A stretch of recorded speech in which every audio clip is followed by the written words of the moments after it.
So we've taken it a little bit easy this morning. It's about 11 o'clock and we are out of camp and packed up and everything.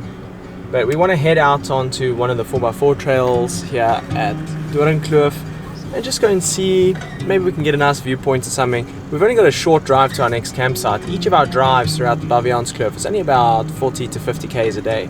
So we've got ourselves plenty of time to enjoy and explore and things like that. So yesterday we checked out a few little places along the way. Today we're going to do a little bit of 4x4ing and then we'll catch up and, you know, get to camp and settle in there. We're going to be entering the actual Baviaanskloof Reserve today. That is where you do need a 4x4 to kind of enter there and to go and explore there. So hopefully we've got a bit of excitement ahead of us today. This should be fun. Part of the Baviaanskloof we've been exploring the past couple of days is all farmland, so the campsites and 4x4 trails are private. This means there are loads of little gems just like Doringkloof littered all around the eastern and western parts of the Baviaans.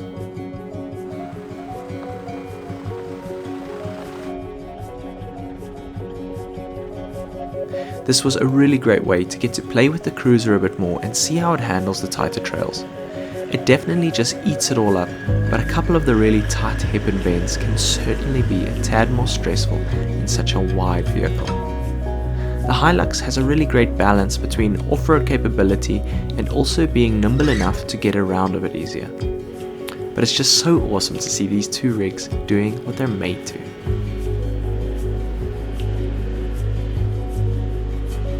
The landscape around us has already changed quite a bit. And we're only like 10 minutes onto this 4x4 trail. But the Baviaanskloof, I think, has got about 7 different biomes in it. Everything ranging from like Karoo Desert to like Cape Fynbos, and now we are here in like a bushveld. It's quite amazing. Definitely are not left wanting out here. The only thing I must say is I see all these little dry riverbeds and everything, and I just think this place must be an absolute wild adventure where all the little rivers and streams are flowing.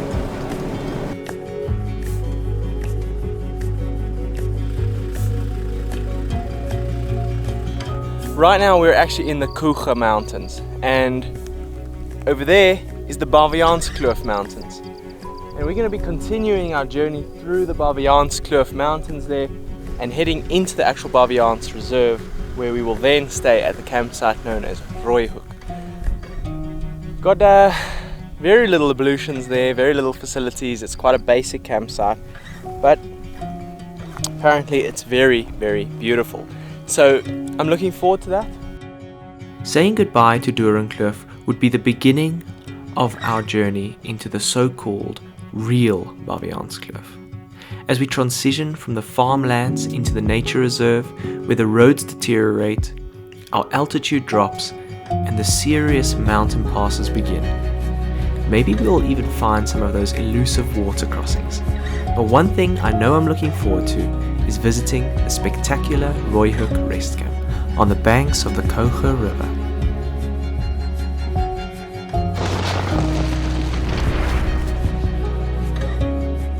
This whole series is made possible by the power of radar, and in part by Bushtech canopies, Terrain Tamer, and Easy On.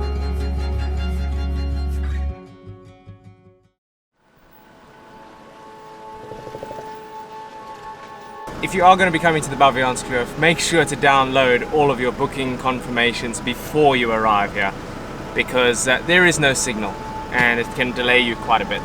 Anyways, we're heading in.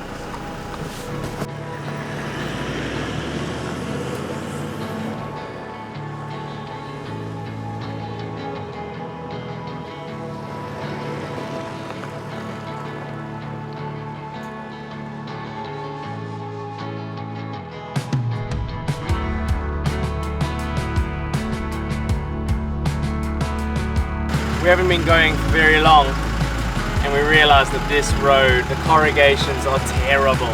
So we're just dropping the tires a little bit further. We're not doing very high speeds here anyway, so we're gonna just make the ride a little bit more plush. And from what we've heard of other travelers, it only gets worse going ahead.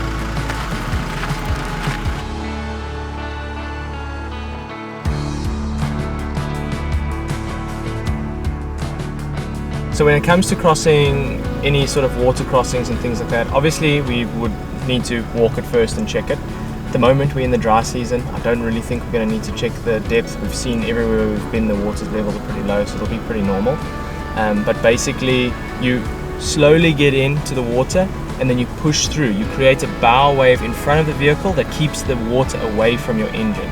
So your goal is not to necessarily splash in and do it dramatically or move through too fast. Normally people will use low second and they'll just get into the water and they'll just use that momentum and push the bow wave forward until they get across the stream.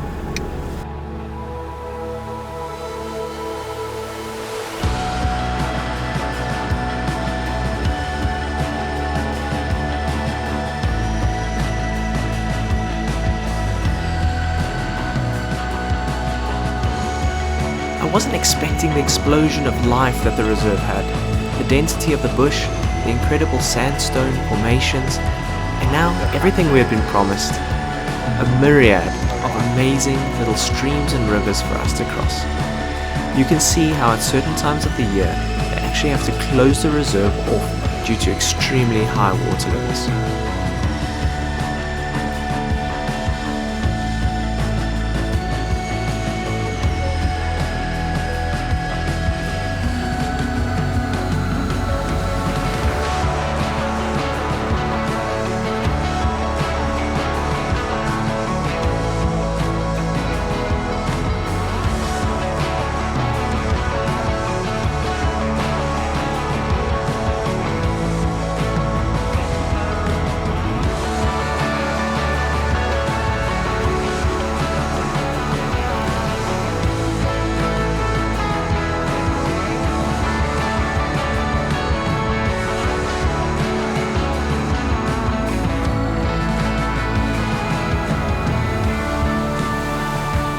That little bit of the Baviaans experience that is just so much fun. Splishy splashing through the water a little bit. It's nice because it's not too deep, but you get to just play around a little bit. There's nothing like splashing through a puddle. It's like being a kid wearing Wellingtons for the first time and jumping outside in the rain puddles. It's just the most pure form of glee you can experience. After having bucket loads of fun down in the valley, it was time to climb. Our first major mountain pass would be Grasnek Pass, which according to Mountain Passes South Africa is 8.3 kilometers long with 83 bends and corners, so essentially one corner per 100 meters, which is just crazy. We will have roughly a 200 meter climb followed by a 200 meter descent. This is going to be awesome.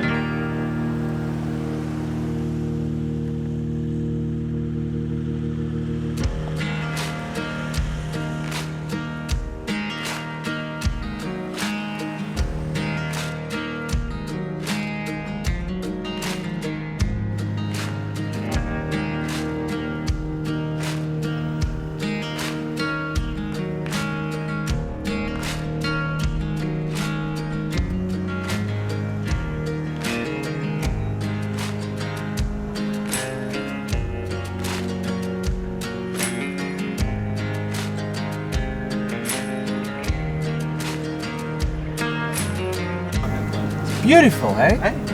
Absolutely beautiful.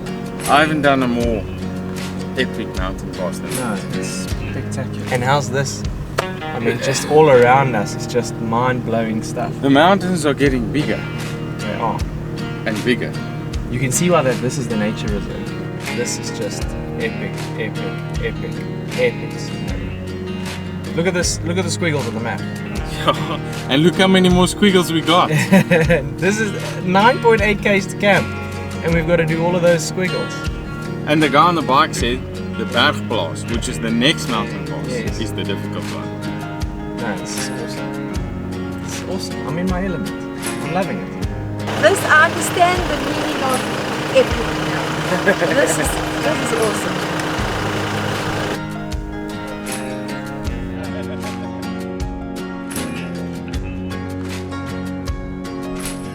It's not necessarily like 4x4 dangerous, but it is just steep and twisty and beautiful. The scenery around here is absolutely majestic. Incredible. Well, we're going to be going down now, so hopefully that Land Cruiser's brakes are ready for this.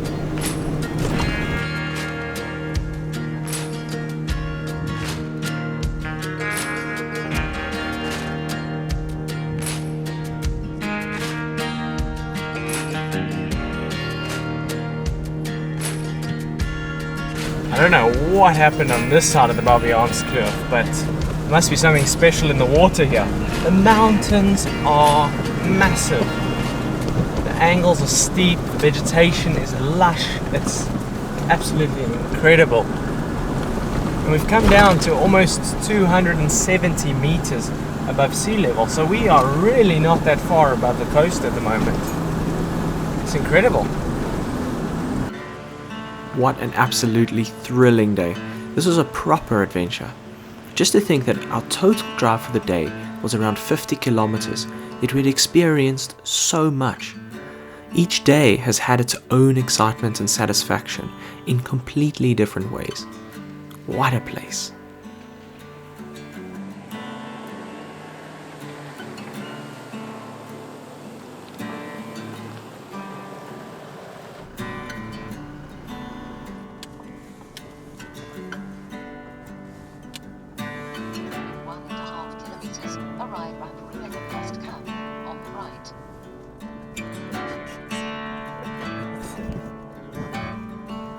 Rooihoek. None of the videos I'd watched could accurately capture just how awesome this place is. A short walk down from the camp is the Kouga River. It's an odd experience because it's almost like beach sand and warm clear water. I was not expecting it to be this good. Yeah, you don't find water like that in a river back home.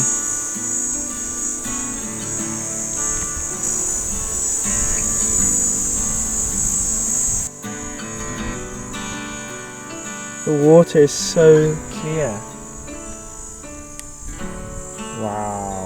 Oh, this is beautiful. It's a lovely temperature. It's like just, I would say 25. Probably around there. Maybe even warmer, I don't know. This is epic. Well, time for a dip. At 35 degrees Celsius, that swim was just what we needed. And considering Rooihoek has no showers, it was a great way to rinse off the day. But now we could relax, get our camp set up and get a meal going. The campsite we had was huge and we could comfortably sprawl our rigs around. I was just starting to regret only booking one night here though. My recommendation is spend a minimum of 2 days here. It's really a spectacular spot.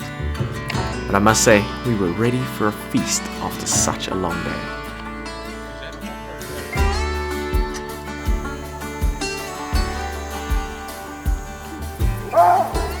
You hear that? That's a baboon.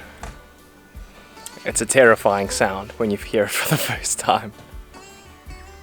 So that means we've got to be careful around our camp. We've got to make sure we don't leave stuff lying around. They are very happy and very hungry, and so they will definitely take advantage of the situation if they get the opportunity to. They'll help themselves to your canopy and your food very, very easily. So I like to have a lot of space inside my canopy to just put stuff so I can close up the canopy and that when I want to, just to, you know, keep everything closed. You know, we're not always looking at the vehicles, we're not always looking at our stuff. So it is one of those things, they let you know they're there and you're the fool if you get caught out, and I've been caught out many times.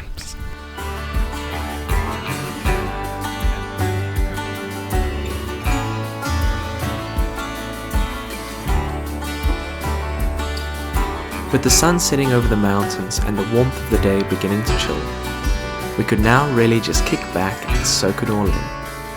And I must say, there is nothing quite like having dinner under the Milky Way.